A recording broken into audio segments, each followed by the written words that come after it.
तुम कायर हो, कायर। तुम सिर्फ बातें कर सकते हो, सिर्फ बातें। तुम्हें कुछ नहीं आता है। तुम है तो कुछ करो, करो कुछ।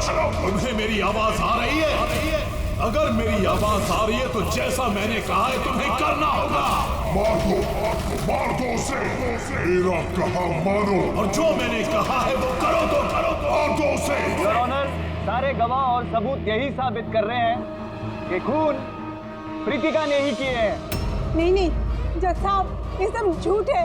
झूठ तो आप बोल रही हैं प्रीतिका जी, खून आप ही ने किए हैं। नहीं जज साहब, मैं बेकसूर हूँ जज साहब, निर्दोष हूँ मैं। Your honour, your honour. हाँ, मैं सुन रहा हूँ। बोलो, क्या कहना है तुम्हें? योर ऑनर, मेरे फाजिल दोस्त नीलेश जी के पास अपने डिफेंस में पेश करने के लिए कुछ है ही नहीं। कोर्ट का कीमती वक्त जाया न किया जाए। योर ऑनर, कोर्ट का वक्त बेशक कीमती है, लेकिन उससे भी कहीं ज्यादा कीमती है एक बेकसूर इंसान की जिंदगी। मैं साबित कर दूंगा। मेरा कहा मानो, और जो मैंने कहा है वो करो। ऑर्डर। फैसला सुनाने से पहले अदालत 2 घंटे के लिए स्थगित की जाती है। That's all.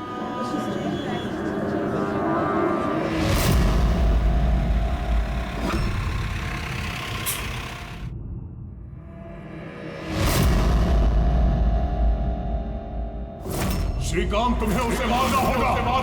कर सकते हो ये, उसे जिंदा रहने का कोई हक नहीं है। उसका मरना जरूरी है। मार दो उसे।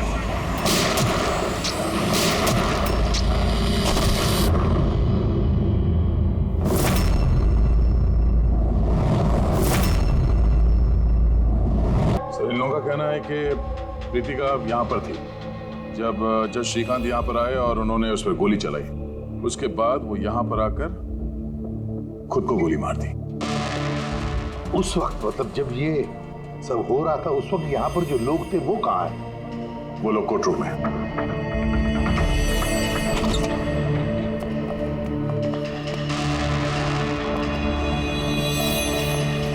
जरा डिटेल में बताइए क्या हुआ यहाँ पर।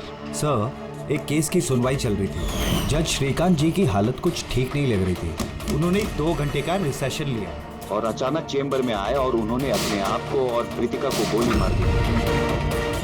लेकिन वो गन तो रखते ही नहीं थे। उनके पास गन कहाँ से आई? ये तो हमें भी नहीं पता सर कि गन आई कहाँ से, लेकिन गन उनके पास थी जरूर सर।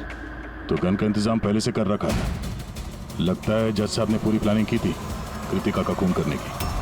लगता तो ऐसे ही है। वैसे जज साहब की इस केस में कोई पर्सनल इन्वॉल्वमेंट थी? नहीं सर, ऐसा तो कुछ भी नहीं था। कृतिका के साथ कोई व्यक्तिगत दुश्मनी? जज साहब तो बहुत ही सुलझे हुए इंसान थे सर। केस के हर एक पहलू पर बहुत ही बारीकी से गौर करते थे सर। मुझे पिछले कई दिनों से लग रहा था कि कुछ न कुछ गलत जरूर है उनके साथ। मैम, क्या जज साहब की तबीयत ठीक नहीं थी? वो तो मुझे नहीं पता, लेकिन वहाँ उनको कुछ अजीब सी आवाजें सुनाई दे रही थी। वो सब हम एक बार। आ जाइए श्रीकांत, खाना लगा रही हूँ।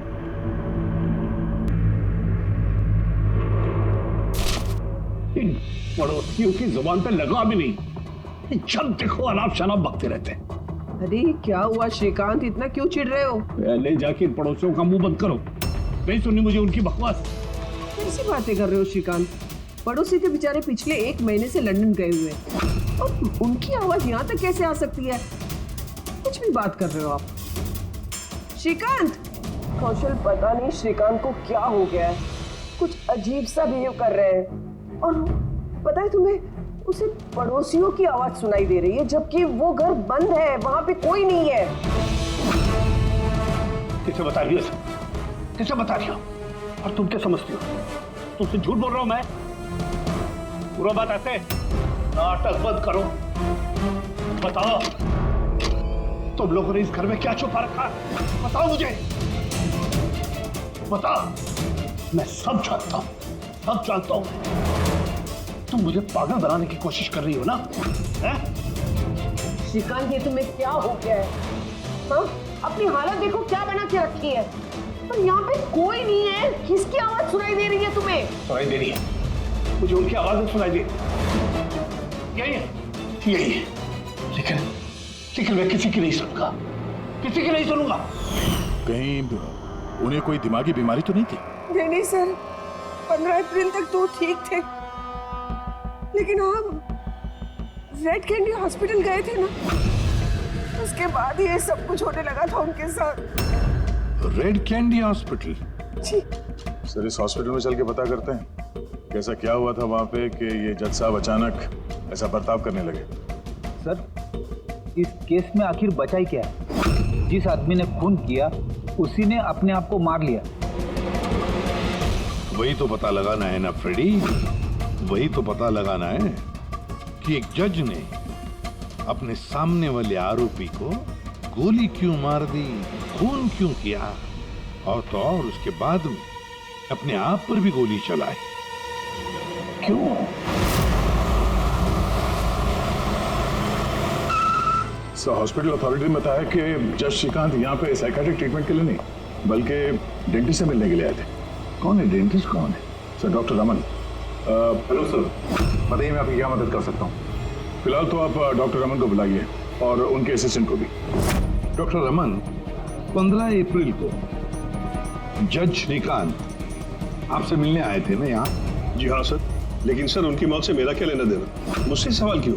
देखिए, हम बस ये जानना चाहते हैं, जब वो आपसे मिले थे तो वो दिमागी तौर से बीमार लग रहे थे? नो सर, मुझे तो ऐसा कुछ नहीं लगा। सर, उनको दिमाग की कोई बीमारी नहीं है और 9 साल से डॉक्टर रमन के पेशेंट है वो। 9 साल से? मतलब आप लोग उसके बारे में बहुत कुछ जानते होंगे। बहुत कुछ नहीं सर, सब कुछ। कुछ और क्या जानते हैं, जरा बता सकते हैं? सर, अभी बताने के लिए तो सिर्फ इतना ही है कि वो बहुत शॉर्ट टेम्पर्ड थे, बहुत जल्दी उन्हें गुस्सा आ जाता था, but he was not delusional. अगर उन्हें कोई दिमागी बीमारी नहीं थी तो फिर उन्हें वो आवाजें क्यों सुनाई दे रही थी? क्या हुआ क्या था उन्हें? पर सर, आप इसमें मेडिकल एक्सप्लेनेशन क्यों ढूंढ रहे हैं? हम लोग इतने मेडिकल एक्सप्लेनेशंस क्यों ढूंढ रहे हैं? दया, कोई भी आम इंसान ऐसे ही अचानक से उठकर किसी पर गोली चलाता है, क्या ये नॉर्मल हो सकता है? नहीं, कुछ ना कुछ तो गड़बड़ जरूर है, कुछ तो हुआ है, पर क्या?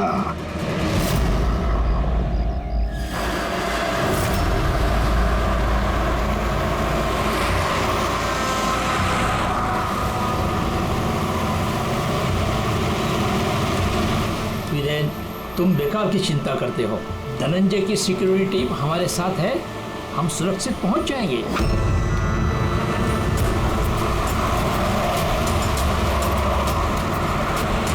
वो बात तो ठीक है, लेकिन आपको धमकियां मिल रही हैं। देखो वीरेन, हमारे कामों में धमकियां मिलती रहती है और ऐसी धमकियों से मुझे डर नहीं लगता है। देखो, डर तो मुझे भी नहीं लग रहा, क्योंकि मुझे धनंजय और उसकी टीम पे पूरा भरोसा है।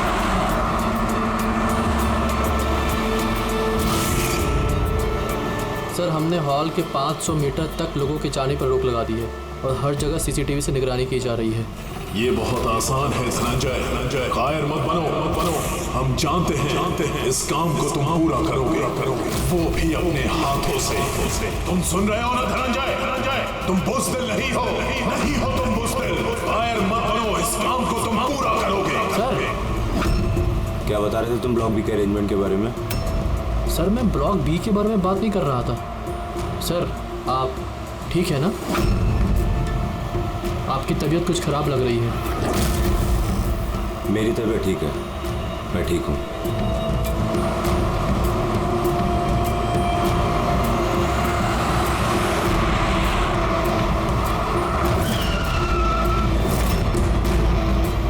धनंजय, तुम्हें उसे मारना होगा। मार दो धनंजय, मार दो। गाड़ी रोको।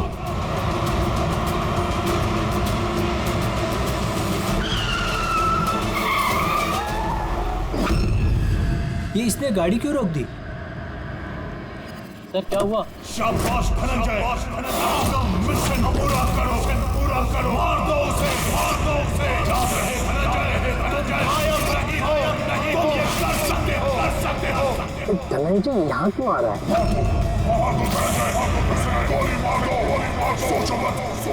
मैं देखता हूँ। ओके। क्या बात है धनंजय, गाड़ी क्यों रुकवा दी?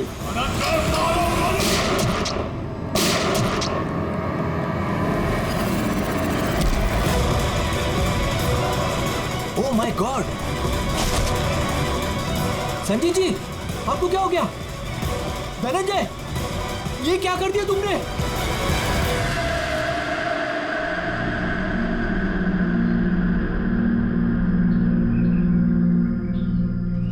नेताजी के सिक्योरिटी का इंचार्ज वही था? जी सर, धनंजय जी वही इंचार्ज थे। कमाल है सर, जिसे बॉडीगार्ड रखा है उसी ने मार दिया। नेताजी को मारने की कोई खास वजह? सर ये तो धनंजय जी ही बता पाएंगे। इसे एक बात बताओ, गोली अंदर मारी या बाहर से? सर बाहर से मारी, कार के।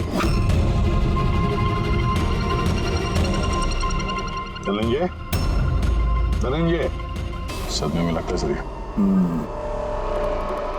तुम लोग क्या कर रहे थे? सर नेताजी की चिल्ड्रन फाउंडेशन की मीटिंग थी, वहाँ जा रहे थे। हमारी गाड़ी आगे थी और नेताजी की कार पीछे, और मैं धनंजय जी से नेताजी की सिक्योरिटी के बारे में बात कर रहा था, पर ये मेरी बातों में ध्यान नहीं दे रहे थे और कुछ खोए से लग रहे थे सर। इनके चेहरे में एक अजीब सी बेचैनी थी।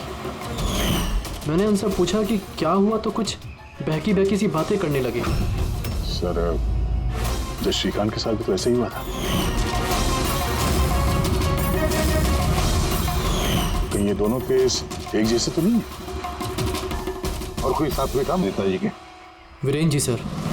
वीरेंद्र जी? जी सर। आप नेताजी के साथ थे ना? हाँ सर, मैं ही था। नेताजी ने आपको कुछ बताया इस धनंजय के बारे में? सर नेताजी हमेशा धनंजय की तारीफ किया करते थे। उनकी जान को खतरा था। अभी कुछ दिन पहले ही धनंजय ने उनकी जान बचाई थी। बड़ी अजीब बात है सर, कुछ दिन पहले जिस आदमी ने नेताजी की जान बचाई, आज उसी ने उनका खून कर दिया। एक गोली मारने के बाद धनंजय ने भागने की कोशिश की? नहीं सर, खुद को गोली मारने की कोशिश की थी सर। बड़ी मुश्किल से सिक्योरिटी वालों ने उन्हें रोका था सर। कमाल है सर, जज श्रीकांत ने खून करने के बाद अपने आप को गोली मार दी और इसने भी अपने आप को गोली मारने की कोशिश की। काम करते हैं, धनंजय को ब्यूरो ले चलते हैं, वहीं से उससे पूछताछ करेंगे।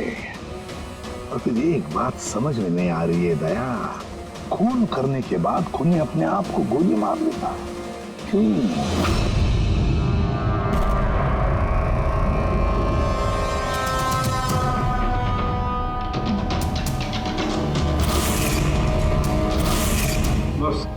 डॉक्टर बीना, ये क्रिमिनल साइकोलॉजी में रिसर्च कर रही है। हाँ, इन्हें दोनों केस के बारे में बता दिया? Yes boss.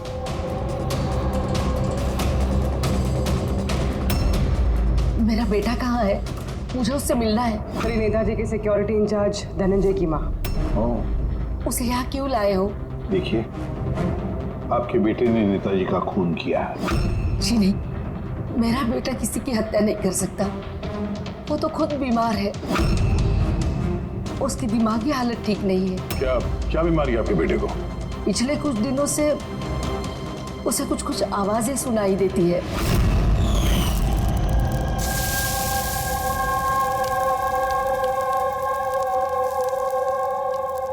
धनंजय, क्या बात है बेटा? बड़े परेशान लग रहे हो। ऑफिस में कोई प्रॉब्लम है क्या? कोई टेंशन? 2 दिनों से तुम मेरे साथ भी ठीक से बात नहीं कर रहे हो। कोई तो है यहाँ। सुनो ना, मैं तुम्हारी फेवरेट सब्जी बना रही हूँ, पालक की। इस घर में कोई तो है जो मुझसे बात कर रहा है। अरे मैं ही तो बड़बड़ा रही हूँ, दूसरा कौन बात करेगा घर में? कोई तो है हमारे अलावा इस घर में जो मुझसे बात कर रहा है। माँ, कोई तो है इस घर में हमारे अलावा। माँ, मुझे अजीब सी आवाजें सुनाई दे रही हैं। कोई मुझसे बात कर रहा है। हम दोनों के सिवा कोई नहीं है बेटा घर में। कोई है जो मुझसे बातें कर। बंद हो गई आवाज, फिर से आ रही है। कोई तो है माँ। कोई नहीं है, कोई नहीं। अरे कोई तो है माँ यहाँ पर। कोई नहीं है बेटा, तुम यहाँ आ जाओ। लगता है तुम्हारी तबीयत ठीक नहीं है, हमें डॉक्टर के पास जाना चाहिए। लेकिन ऐसा तो स्किज़ोफ्रेनिया में होता है। स्किज़ोफ्रेनिया? हाँ, जैसे कि आप सभी लोग जानते हैं कि स्किज़ोफ्रेनिया एक मानसिक बीमारी होती है। ऐसे में पेशेंट को बहुत सारी आवाजें सुनाई देती हैं, लोग ना होने के बावजूद भी दिखाई देते हैं और पेशेंट अपने आप को मारने की कोशिश भी करता है। क्या आप मुझे बताएंगे कि इन दोनों पेशेंट की उम्र क्या थी? श्रीकांत जी की उम्र 50 साल और धनंजय 42 साल का। लेकिन इस उम्र में स्किज़ोफ्रेनिया नहीं होता।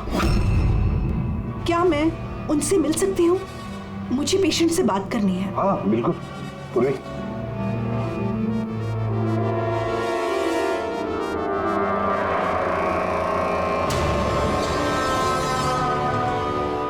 धनंजय, तुमने संजीत को क्यों मारा? मैं कुछ पूछ रही हूँ। धनंजय, तुमने संजीत को क्यों मारा? मुझे कुछ आवाजें सुनाई दे रही थी, वो मुझे उकसा रही थी। कह रही थी कि मैं बुज़दिल हूँ, कायर हूँ, मैं किसी का खून नहीं कर सकता। और उस आवाज ने मुझे इतना उकसाया कि मैंने खून कर दिया।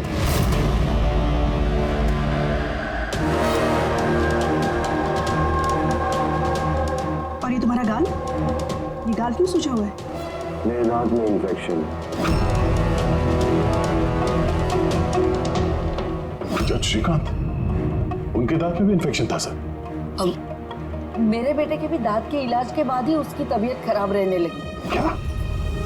दांतों का इलाज करवाया, उसके बाद में तबीयत खराब हो गई? किस डेंटिस्ट के पास इलाज करवा रहा था वो? Doctor Raman, red candy hospital. Red candy hospital गए थे ना, उसके बाद ये सब कुछ होने लगा था उनके साथ। है ना बड़ा अजीब कोइंसिडेंस। धनंजय और श्रीकांत दोनों का भी दांत का प्रॉब्लम, दोनों का डेंटिस्ट भी एक, और ट्रीटमेंट के बाद दोनों की तबीयत भी बिगड़ जाती है। ये कैसा कोइंसिडेंस? गड़बड़ है, बहुत बड़ी गड़बड़ है। इस धनंजय और जज श्रीकांत के दांतों का एक्सरे निकलवाओ, पता तो चले सारा चक्कर है क्या।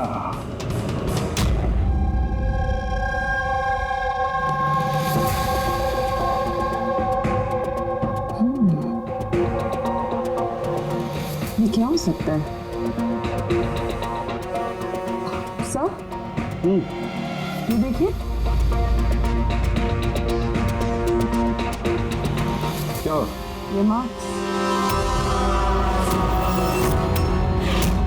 हाँ यार, दांतों में ये क्या है? फॉरेन ऑब्जेक्ट जैसा। एग्जैक्टली, ऊपर से दोनों आदमियों के दांतों में।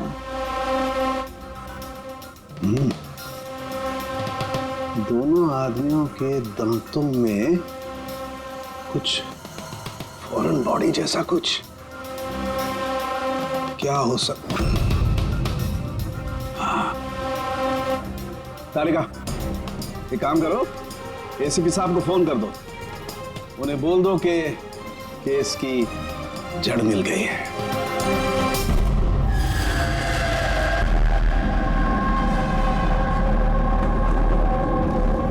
ये देखो बॉस, दोनों के दांतों में इस तरीके की चिप।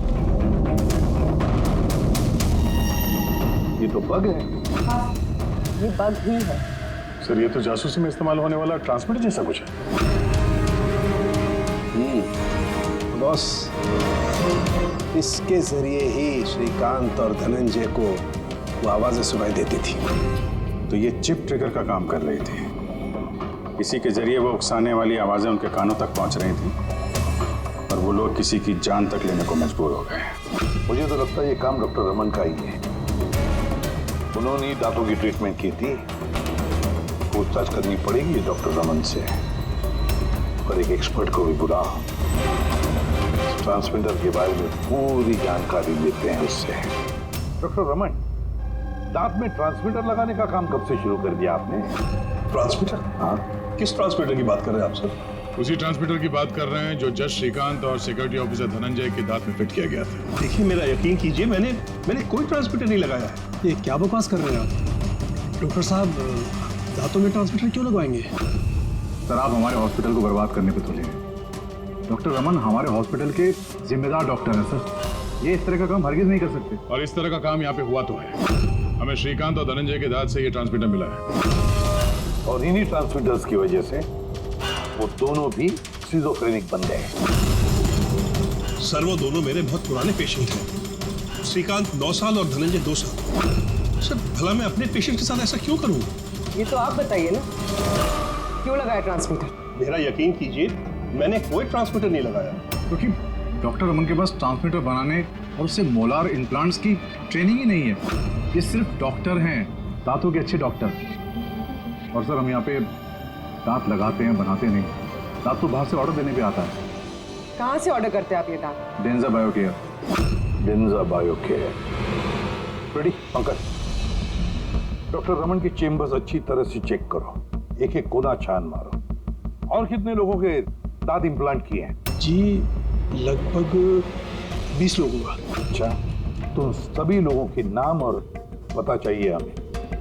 दया सर, हो सकता है इन 20 लोगों की जान को खतरा हो।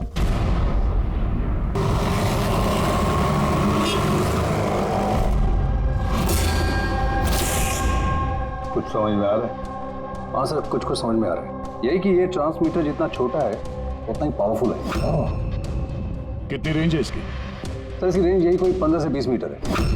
यानी अगर इस ट्रांसमीटर से किसी को कम्युनिकेट करना है तो उसे 15 से 20 मीटर के दायरे में रहना होगा। इसकी फ्रीक्वेंसी हम लोग ट्रैक कर सकते हैं? बिल्कुल ट्रैक कर सकते हैं, लेकिन उसके लिए हमें पहले ये जानना होगा कि ये ट्रांसमीटर कितने हर्ट्ज पे काम करता है। तो पता लगाओ कितने हर्ट्ज पे काम करता है ये, क्योंकि फ्रीक्वेंसी हमारे लिए बहुत जरूरी है। जहाँ पर ये फ्रीक्वेंसी एक्टिव होगी वहीं पर हमारा खोज ही होगा। ठीक है सर, आप थोड़ा सा वक्त दे दीजिए, मैं जल्दी पता लगाने की कोशिश करता हूँ। ठीक है। ये कहानी आपकी रुक जाती डॉक्टर रमन के नाम पर। सारा का सारा शब्द डॉक्टर रमन पे ही है। लेकिन सर वो अपने पुराने पेशेंट का खून क्यों करेगा? हाँ सर, हॉस्पिटल एडमिनिस्ट्रेटर बता रहा था कि ऐसा ट्रांसमीटर बनाने की काबिलियत डॉक्टर रमन में नहीं है। तो शक के घेरे में तो ये कविता और वीरेंद्र भी है। हो सकता है इनमें से किसी ने मारा। हो सकता है, बिल्कुल हो सकता है, लेकिन ये जो भी है वो 15 और 20 मीटर के दायरे में ही काम कर रहा है। जो 20 लोगों के बारे में क्या पता चला? जी सर, उनका आपस में कोई कनेक्शन नहीं है।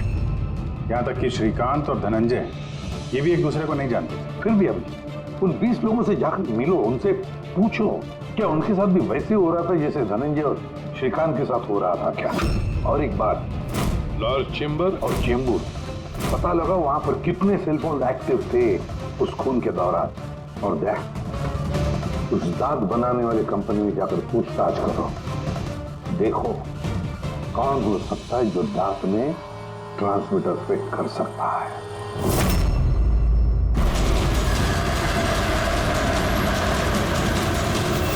विनय आपका ही नाम है?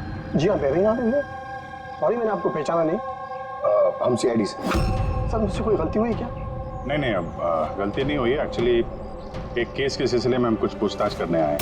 आपके दांतों में कुछ प्रॉब्लम थी ना? हाँ, ये इलाज कहाँ कराया था आपने? रेड किडी हॉस्पिटल। इलाज के बाद से कुछ तकलीफ हुई?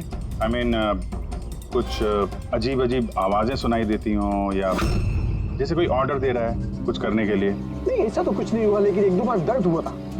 वो तो नॉर्मल है, दांत लगवाएंगे तो थोड़ा बहुत दर्द तो होगा ही। ठीक है, अगर ऐसी कोई तकलीफ हो तो फौरन हमें बताइएगा। और हाँ, किसी अनजान आदमी के बहकावे में नहीं आना और किसी के बुलाने पे किसी अनजान जगह नहीं जाना है। ओके जी, ध्यान रखिएगा। जी सर। डॉक्टर रमन बहुत अच्छे हैं। दांत लगाने के बाद से मुझे जरा सी भी तकलीफ नहीं है। आपको कोई आवाजें सुनाई दे रही? क्या मतलब है इसका? नहीं, जिन जिन लोगों को भी डॉक्टर रमन ने दांत लगाए उनमें से कुछ लोगों को अजीब सी आवाजें सुनाई दे रही हैं। मेरे साथ तो ऐसा कुछ भी नहीं हुआ है। अच्छा, अगर ऐसा कुछ भी हो आपके साथ तो आप हमें प्लीज इन्फॉर्म करिएगा। या श्योर। आप लोग यहाँ पे दांत बनाते हो या मिनिएचर ट्रांसमीटर? क्या मतलब सर? मतलब ये कि यहाँ पे दांतों में ट्रांसमीटर फिट किए जाते हैं, खून करने की साजिश रची जाती है यहाँ पे। हा? नहीं सर, आप लोगों को गलतफहमी हो गई है। हम इस तरह के इलीगल काम नहीं करते हैं। इलीगल काम हुआ है यहाँ पे। ये देखिए, रेड कैंडी हॉस्पिटल में आप लोगों ने दांत भेजे थे ना? जी हाँ मैडम। उसके अंदर ट्रांसमीटर फिट किए गए थे। जज श्रीकांत और सिक्योरिटी ऑफिसर धनंजय, उनके दांत यहीं पे बने थे ना? एक मिनट सर, मैं चेक करता हूँ।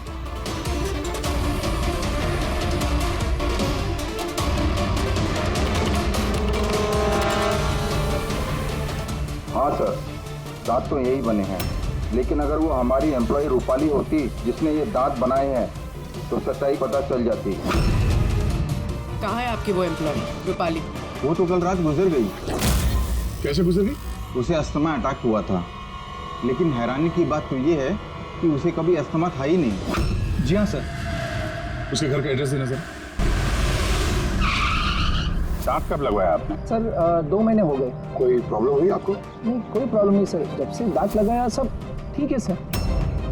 कुछ आवाजें सुनाई दे रही हो अजीब अजीब सी? नहीं सर, पर हुआ क्या सर? देखिए, रेड कैंडी हॉस्पिटल में जितने लोगों ने भी ट्रीटमेंट कराया उन्हें कुछ प्रॉब्लम्स हो रही हैं और उनमें से 2 जन की तो मौत भी हो चुकी है। सर मैं मरना नहीं चाहता सर। नहीं, आप घबराइए मत, ऐसा कुछ नहीं है। आपको कभी भी ऐसी कोई प्रॉब्लम हो कि कुछ अजीब अजीब सी आवाजें सुनाई दे रही हो, या फिर कोई ऐसा आदमी दिख रहा हो जो है नहीं, मतलब दूसरे बोल रहे हैं कि किससे बात कर रहे हो, तो अगर ऐसा कभी हो तो फौरन हमें कांटेक्ट करिएगा। और कितने लोग बचे पंकज? सर चेक करने के लिए और 5 लोग बचे सर। 5 को भी जल्दी से जल्दी चेक करना होगा। क्या पता उस हत्यारे का अगला निशाना इन्हीं में से कोई हो। हाँ सर।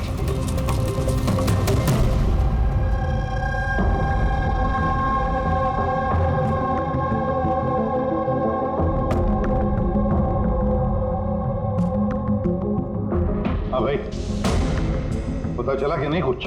सर मैं ऑलमोस्ट पहुंच गया, बस थोड़ी सी देर और सर। जज श्रीकांत और संजीत का संबंध है सर।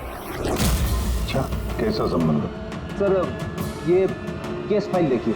2009 में एक डॉक्टर रिसर्च कर रहे थे, लेकिन उसकी ग्रांट नेताजी संजीत ने कैंसिल कर दी। और इस डॉक्टर का प्रैक्टिस करने का लाइसेंस कैंसिल किया नेताजी संजीत ने, और उसे सजा सुनवाई जज श्रीकांत। नाम है डॉक्टर ललित। सर ये डॉक्टर ललित है कौन? पता लगाना पड़ेगा ये डॉक्टर ललित है कौन और किस बात पर रिसर्च कर रहा था। तो आपकी बेटी ने टूथ इम्प्लांट करवाया था? हाँ, अभी 2 दिन पहले ही कराया था इम्प्लांट रेड कैंडी हॉस्पिटल से। सर जिस दिन से टूथ इम्प्लांट करवाया है अजीब अजीब बातें करती है और बहुत डरी हुई भी है। मॉम क्या हुआ, कुछ चाहिए? कोई आया क्या घर में? कोई भी तो नहीं। नहीं मॉम, कोई तो है घर में। मैं हूँ, तुम हो, और पापा तो हांगकांग में है, और कोई आएगा तो बेल बजाएगा ना।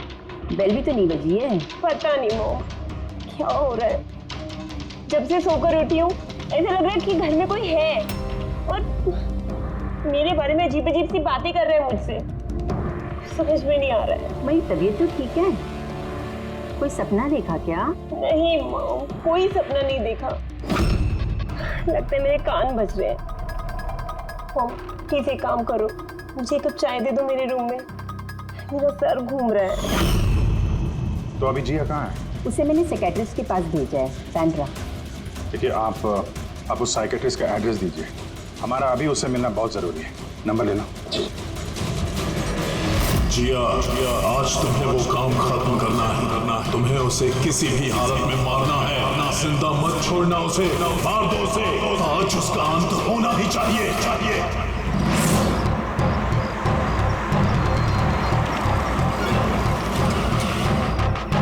कहाँ जाएंगे मैडम? जेके मार्केट। उसे कहो तुम्हें जेके मार्केट जाना है। मैंने कहा मैडम कहाँ जाएंगे? जेके मार्केट। जी बैठिए।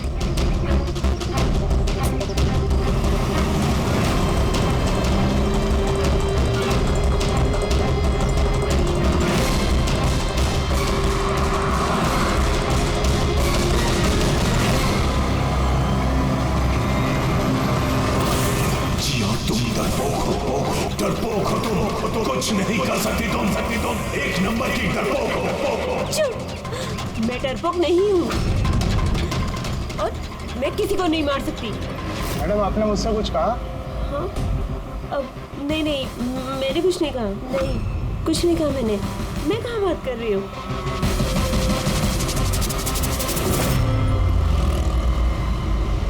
जिया, तुम्हें उसे मारना होगा। तुम उसे जिंदा नहीं छोड़ सकती, तुम्हें उसे मारना होगा जिया, मारना होगा तुम्हें। नहीं, मैं किसी का खून नहीं करूंगी, किसी का भी नहीं। अरे भैया, गाड़ी क्यों रोक दी? मैडम, गाड़ी आगे नहीं जाएगी। क्यों नहीं जाएगी? मैंने कहा है मैडम, गाड़ी आगे नहीं जाएगी। अगर ले जाना ही नहीं था तो बिठाया क्यों? मैडम, आप उतरती है या मैं गाड़ी से उतर जाऊं?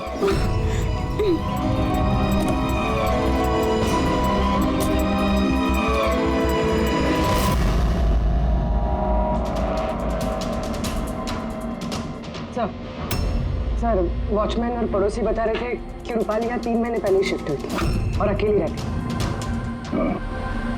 फिर चेक करते हैं अच्छी तरह से।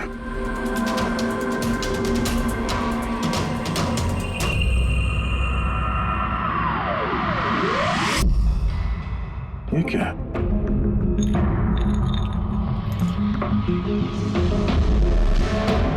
इतने सारे एयर ट्रांसमिटर्स?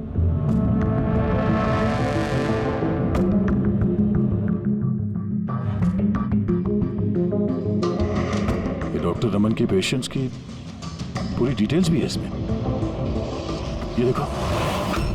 सर, ये जिया तो वही है जिसके बारे में अभिजीत सर ने हमें बताया था। सर, ये रूपाली, ये कहीं किसी की कठपुतली तो नहीं थे? हो सकता है, शायद उन्हीं को पता चल गया होगा कि हम लोग रूपाली तक पहुंच जाएंगे, इसलिए मार दिया उसे।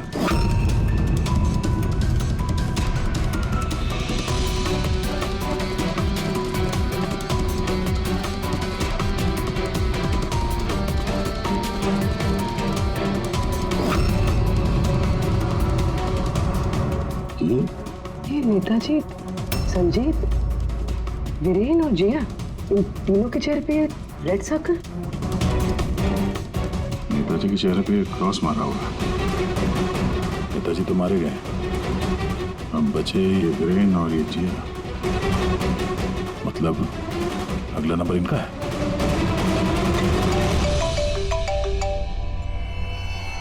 हाँ जी। ये जिया साइकेट्रिस्ट से मिलने के लिए गई थी, लेकिन वहां पहुंची ही नहीं। अच्छा, हमें यहाँ रूपाली के घर में एक तस्वीर मिली है जिसमें नेताजी, संजीत, वीरेन और जिया है। ये नेताजी के चेहरे पे तो क्रॉस मारा हुआ है, पर इन दोनों के चेहरे पे लाल पेन से सर्कल बना हुआ है। कहीं ऐसा तो नहीं कि ये जिया वीरेन को मारने के लिए गई है? एक काम करो, तुम वीरेन को अलर्ट करो, पता करो वो कहाँ है। तब तक मैं जिया की लोकेशन ट्रैक करता हूँ और हम लोग मिलते हैं। ओके? या चलिए, सर वीरेन को फोन लगाएं।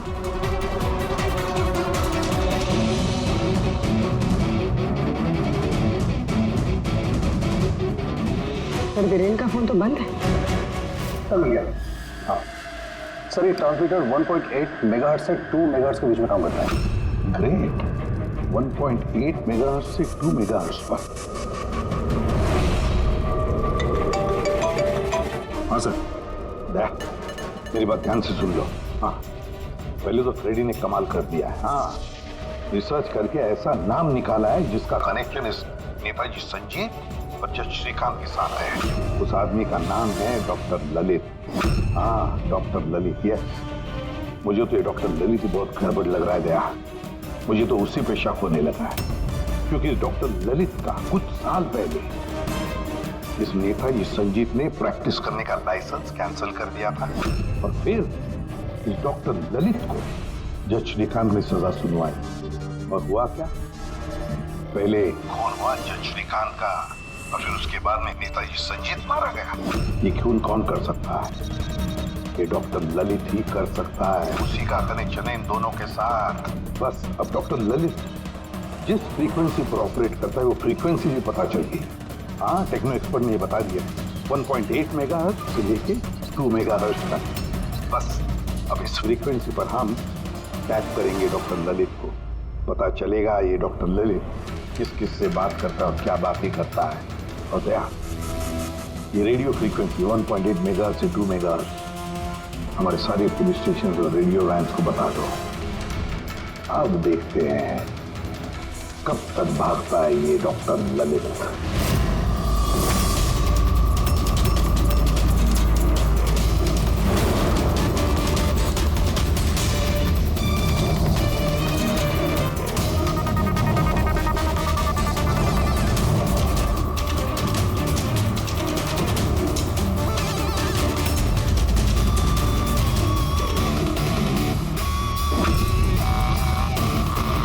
इस फ्रीक्वेंसी पे कोई हरकत नजर नहीं आ रही। जब भी बोलेगा पकड़ा जाएगा। पूरी मुंबई इस फ्रीक्वेंसी को हर 5 किलोमीटर में ट्रैक कर रही है। अगर जिया वीरेन को मारने निकली है तो वो खूनी 1.8 या 2 पे जरूर आएगा।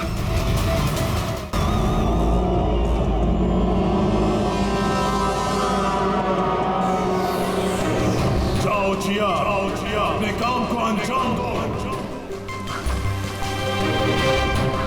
ये कौन हो सकता है जो संजीत के खूनी के बारे में मुझे बताने के लिए यहाँ बुलाया? जिया, उसे मारना होगा तुम्हें। उसे जिंदा रहने का कोई हक नहीं है।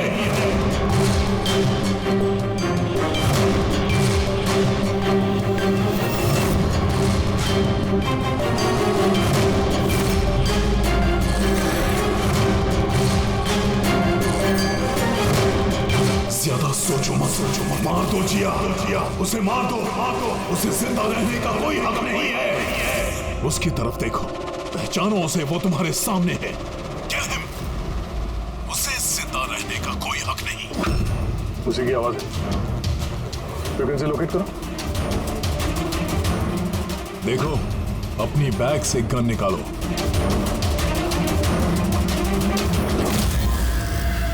जिया, तुम कायर नहीं हो। Shoot him, shoot him. Location क्या बता रहा है? सर, जेडी मार्केट मरोल दिखा रहा है।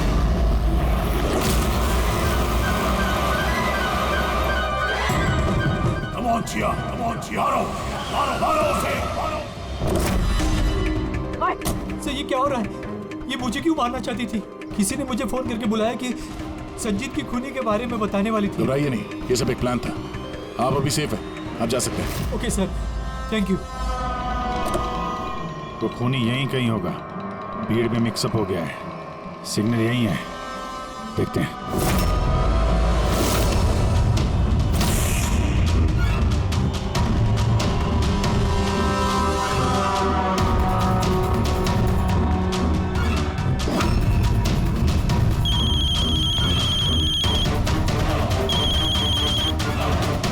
हेलो, अभिजीत बोल रहा हूँ।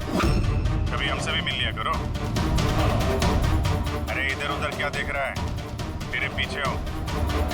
डॉक्टर ललित,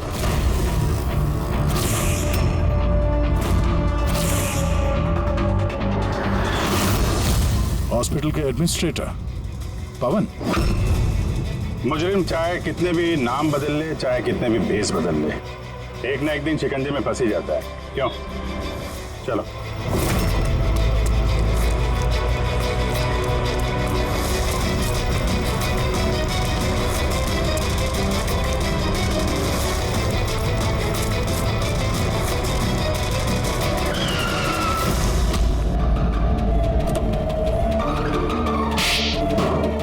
जज श्रीकांत और नेताजी संजीत, इन लोगों का खून क्यों करवाया तुमने? से बदला लेना चाहता था। बदला? लोगों ने मेरी जिंदगी बर्बाद कर दी थी। कैसा बदला? मैं एक होनहार डॉक्टर हूँ। मैं स्किज़ोफ्रेनिया नाम की बीमारी पर उसके ट्रीटमेंट के लिए एक्सपेरिमेंट कर रहा था, वो भी वर्थलेस लोगों पर। मेरी असिस्टेंट जिया ने एचओडी वीरेन को कंप्लेन कर दी और एचओडी वीरेन ने नेताजी संजीत से मेरी ऑफिशियल कंप्लेंट कर दी।